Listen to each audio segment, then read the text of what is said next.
नमस्कार दोस्तों, कैसे हैं आप सब। स्वागत है आप सबका लॉग मनी पर। आज के हमारी वीडियो का टॉपिक है इन्वेस्टमेंट और ट्रेडिंग।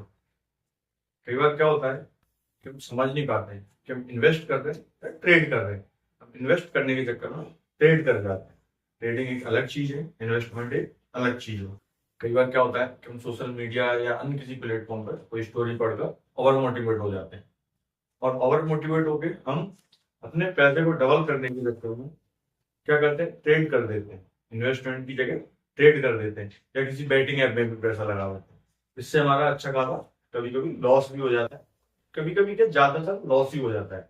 इसीलिए मैं हमेशा बताता रहता हूँ, कोई भी इन्वेस्टमेंट बिना जानकारी लिए, बिना एनालिसिस किए आप ना करें। इससे क्या होता है, बिना एनालिसिस करे कोई इन्वेस्टमेंट करते हैं तो आपका लॉस हो जाता है। आइए मैं आपको बताता हूँ ट्रेडिंग के बारे में। पहले हम ट्रेडिंग के बारे में बात करेंगे, उसके बाद हम इन्वेस्टमेंट के बारे में बात करेंगे। सबसे पहले ट्रेडिंग पे बात करते हैं। ट्रेडिंग ट्रेडिंग क्या होती है।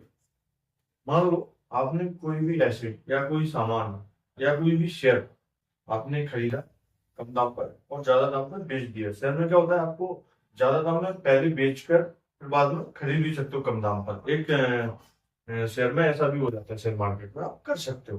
लेकिन ट्रेडिंग का मतलब होता है कि आप किसी चीज की ट्रेड कर रहे हो, किसी भी चीज की ट्रेड कर रहे हो, वो सामान आपका नहीं है। जैसे मान लो आपने कोई मैन्युफैक्चरिंग कंपनी से कुछ सामान बनवाया, उसमें एट्रीब्यूट अपने हिसाब से डाल दिए और लास्ट में पैकेजिंग पर भी आपने अपना नाम देके उसको मार्केट में सेल कर दिया, यानी आगे दे दिया। उसको हम ट्रेडिंग ही कहते हैं। ठीक इसी प्रकार से शेयर मार्केट में भी ट्रेडिंग होती है। शेयर मार्केट में ट्रेडिंग दो तीन प्रकार की। तो आपको बताता हूँ कि शेयर मार्केट में कौन कौन सी ट्रेडिंग होती है। नंबर एक होता है इंट्राडे। Intraday trading. दूसरा होता है स्कैल्पिंग ट्रेडिंग। तीसरा होता है स्विंग ट्रेडिंग। ये तीन प्रकार की ट्रेडिंग होती है।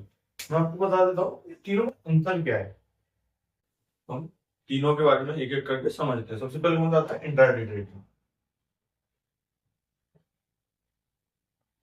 इंट्राडे फिर स्कैल्पिंग फिर स्विंग।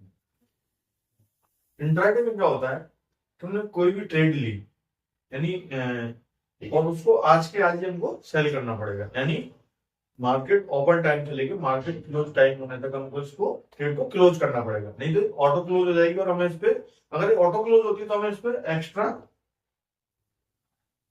चार्ज लगेगा। ठीक है, इसका हमें विशेष ध्यान रखना है। मार्केट ओपन टाइम का आपको ध्यान रखना है। यूरोप की मार्केट है तो यूरोप के हिसाब से, इंडियन मार्केट हो इंडियन के हिसाब से, जो भी होगा वो आपको देखना पड़ेगा। दूसरा होता है स्कैल्पिंग ट्रेडिंग। स्कैल्पिंग ट्रेडिंग क्या होती है कि आपको हर मिनट, यानी आप क्या करते हो, छोटे छोटे ट्रेड लेते हो। यानी आपने ट्रेड ली, एक नोट आपने बेच दी, इसमें क्या होता है, लॉस कवर लगा के रखते हो। इतना लॉस जाते ही ये ट्रेड क्लोज हो जाएगी, ऑटो क्लोज हो जाती है। इसको, इसमें ऑटो क्लोज में कोई चार्ज नहीं लगता क्योंकि हम मार्केट टाइम के अंदर ही करते हैं। इसमें हम केवल लॉस और बेनिफिट पे लगा के रखते हैं। मान लो एक स्टॉप लॉस लगा दिया ताकि हमें इससे ज्यादा लॉस होते ही ट्रेड ऑटो क्लोज हो जाए। सेम हम इसको बेच भी सकते हैं, स्टॉप लगा के, स्टॉप बेनिफिट में लगा के बेच भी सकते हैं। इसमें क्या होता है, हर मिनट में हर सेकेंड में ट्रेड को क्लोज और ओपन करते रखते हैं। यानी एक दिन में मार्केट ओपन होने से लेके बंद होने तक हम सैकड़ों बार इसमें ट्रेड करते हैं। इसको कहते हैं स्कैल्पिंग। तीसरा आता है स्विंग ट्रेडिंग। स्विंग ट्रेडिंग का मतलब होता है, जैसे हमने कोई ट्रेड ली, उसको सेल नहीं किया, मैं उसको देके छोड़ दिया। अब वो हफ्ते भर के लिए भी छोड़ सकते हो और महीने भर के लिए भी छोड़ सकते हैं। हम अपने हिसाब से देखते हैं, जैसा प्राइस मूवमेंट होता है, प्राइस मूवमेंट के अनुसार से उसको क्लोज करते हैं। इसको कहते हैं स्विंग ट्रेडिंग। तो ट्रेडिंग के बारे में समझ में आ गया होगा। अब हम बात करेंगे कि हम ट्रेडिंग कहाँ कर सकते हो, कैसे कर सकते हो, और ये भी जानना जरूरी है कि इसको कौन कौन कर सकता है।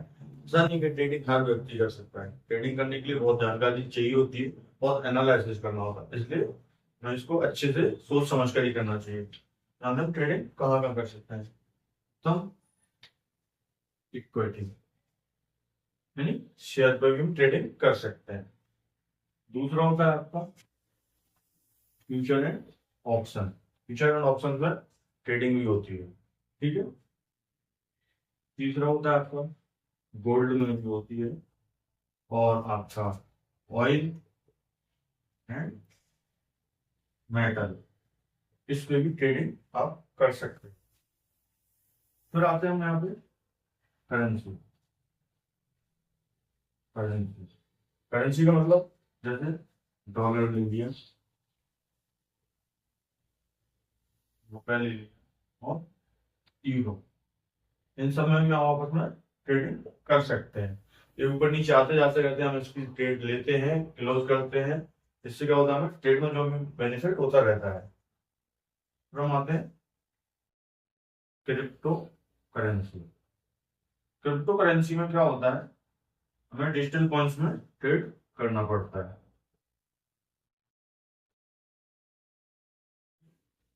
ये तो हो गया कि आप ट्रेडिंग कहाँ कहाँ कर सकते हो, किन किन चीजों में कर सकते हो। Equity, future and option, gold, oil and metal में भी कर सकते हो, करेंसी में भी कर सकते हो, क्रिप्टो करेंसी में, डिजिटल कॉइन। तो अब बात आती है कि ट्रेडिंग कर कौन सकता है। ट्रेडिंग करने के लिए हमें एकदम प्रो पर्सन चाहिए, प्रॉपर पर्सन, यानी जो वास्तव में ट्रेडिंग की अच्छी खासी जानकारी रखता हो, मार्केट की अच्छी खासी जानकारी रखता हो, शेयर की जानकारी रखता हो, और ग्लोबली मार्केट क्या होता है ना, ट्रेडिंग में किसी भी शेयर मार्केट आप देखोगे, किसी भी मार्केट को आप ले लो, इसमें ग्लोबली मार्केट की जानकारी होना बहुत ज्यादा जरूरी है।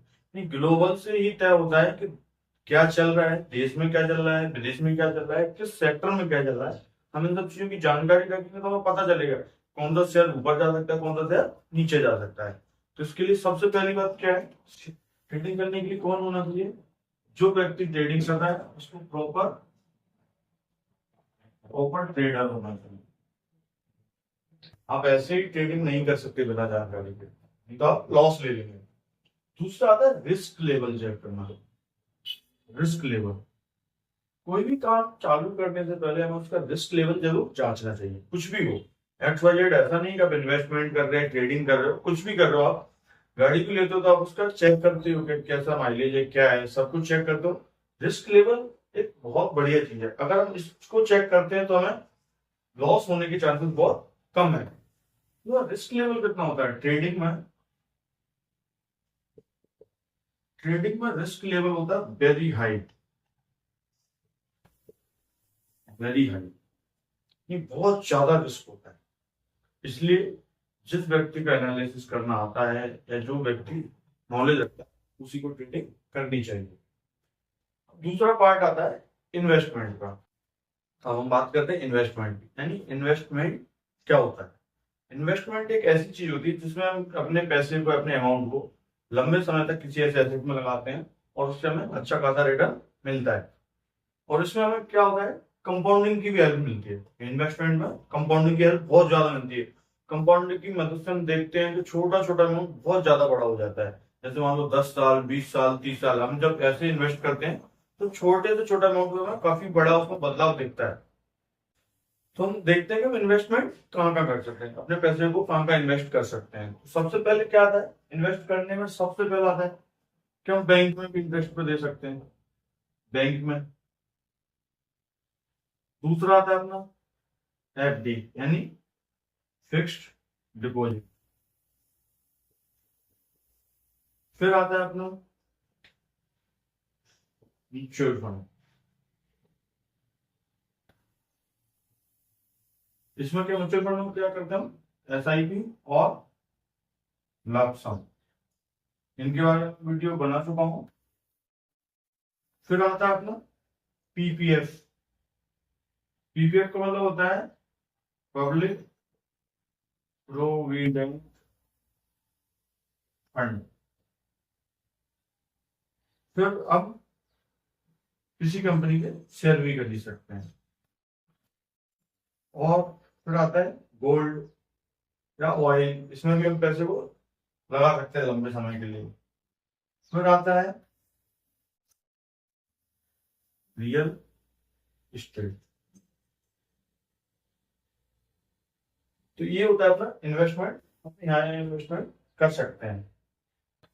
उसमें एक चीज और ऐड करते हैं, बॉन्ड्स, यानी ये 8 जगह आप अपना पैसा लगा सकते हैं। बैंक में तो आप सब जानते हैं कि अगर सेविंग अकाउंट के थ्रू हम बैंक में पैसा रखते हैं तो हमें इंटरेस्ट मिलता है। अब आते हैं फिक्स डिपॉजिट, एफडी। एफडी का मतलब क्या होता है कि हम जब एफडी चालू करते हैं उसी दिन है जी, यानी कि आज हम एफडी चालू कर रहे हैं तो आज के दिन ही हमें सारी जानकारी इसके बारे में होगी कि हम कितना अमाउंट इसमें डाल रहे हैं, कितने इंटरेस्ट पर दे रहे हैं और कितने समय के लिए दे रहे हैं, और उस समय के बाद टाइम लिमिट के बाद हमें कितना रिटर्न मिलने वाला है। फिर आते हैं म्यूचुअल फंड पर। म्यूचुअल फंड की एसआईपी और लमसम में हम जब पैसा लगाते हैं तो हमें टाइम लिमिट नहीं होती, इसमें टाइम लिमिट अपने ऊपर निर्भर होती है कितने टाइम तक हमें इसमें पैसा इन्वेस्ट करना है, और इसमें रिटर्न का भी कुछ पता नहीं होता है, रिटर्न मार्केट के अकॉर्डिंग इसमें मिलता है। फिर आते हैं पीपीएफ, पब्लिक प्रोविडेंट फंड। ये भारत सरकार द्वारा चलाई गई एक स्कीम है। इसमें क्या होता है कि पब्लिक को अच्छा खासा रिटर्न मिलता है, एक बैंक से ठीक ठाक एफडी के आसपास का रिटर्न देता है, और इसका एक फायदा और होता है कि हमें इसमें टैक्स फ्री होता है। हमारा जो इनकम है, जो हमारा मतलब बैलेंस जो बढ़ेगा उस पर हमें टैक्स नहीं देना पड़ेगा। फिर हम किसी भी शेयर के बारे में तो आप सब जानते हैं, हम किसी भी अच्छी से अच्छी कंपनी चेक करके उसमें हम उसके शेयर में पैसा लगा सकते हैं। गोल्ड भी पिछले कई दिनों से अच्छा खासा रिटर्न दे रहा है। रियल एस्टेट यानी जमीन लेना, मकान लेना, प्लॉट लेना, ये सब चीज आती है रियल एस्टेट में। लास्ट में आता है बॉन्ड्स। बॉन्ड्स क्या होता है, बॉन्ड्स के बारे में आपको अच्छे से बता देता हूँ। बॉन्ड सरकारी भी होते हैं और प्राइवेट भी होते हैं। प्राइवेट कंपनियां भी बॉन्ड्स देती हैं और गवर्नमेंट भी अपनी कंपनियों के बॉन्ड्स आपको देते हैं। बॉन्ड से पेपर वर्क होता है जिसमें वो अपनी कंपनी कुछ संपत्ति आपको गिरवी रखते हैं एज ए लोन। जैसे हम बैंक से लोन लेते हैं, कुछ भी जैसे गोल्ड लोन ले रहे हैं, प्रॉपर्टी लोन ले रहे हैं, सेम ऐसे ही इसमें उल्टा होता है, हम उनको लोन दे रहे होते हैं। उसमें क्या होता है, उसके बदले में एक परसेंटेज तय की जाती है, इतने परसेंट इंटरेस्ट हमको हर महीने या क्वार्टरली मिलता रहेगा। उसकी भी टाइम लिमिट होती है, कितने टाइम लिमिट तक हम इस बॉन्ड को रख रहे हैं, उसके बाद हम उसका बॉन्ड को वापस करेंगे और हमारा पैसा हमको वापस मिल जाएगा। तो ये होता है इन्वेस्टमेंट करने का तरीका। अब इसमें देखते हैं कि इसको कर कौन सकता है। इसको कोई भी आम आदमी कर सकता है, बैंक में पैसा कोई भी डाल सकता है, एफडी कोई भी कर सकता है। थोड़ी सी जानकारी लेनी है हमें, कितना रिटर्न मिलने वाला है कितना नहीं। म्यूचुअल फंड में क्या होता है, हमें रिस्क लेवल चेक करना होता है, लो रिस्क और मीडियम रिस्क पे हम डाल सकते हैं। पीपीएफ में भी कोई भी पैसा डाल सकता है, शेयर कोई भी खरीद सकता है, रियल एस्टेट कोई भी खरीद सकता है, गोल्ड कोई भी खरीद सकता है। केवल हमें थोड़ी सी इसके बारे में जानकारी लेनी होती है। रियल एस्टेट लेते समय, कोई प्रॉपर्टी लेते समय उसकी लोकेशन देखनी होती है और कोई कारण नहीं है, कोई फ्रॉड तो नहीं है, सब चीजें चेक करनी होती है। बॉन्ड्स, इसमें भी हम थोड़ी सी जानकारी लेके ले सकते हैं, कोई बड़ी चीजें नहीं है। ट्रेडिंग के मुकाबले बहुत सारी चीजें इसको आम आदमी भी कर सकता है। अब देखते हैं हम इसका रिस्क लेवल, इसमें जो भी इन्वेस्ट करने के तरीका है इसका रिस्क लेवल क्या है।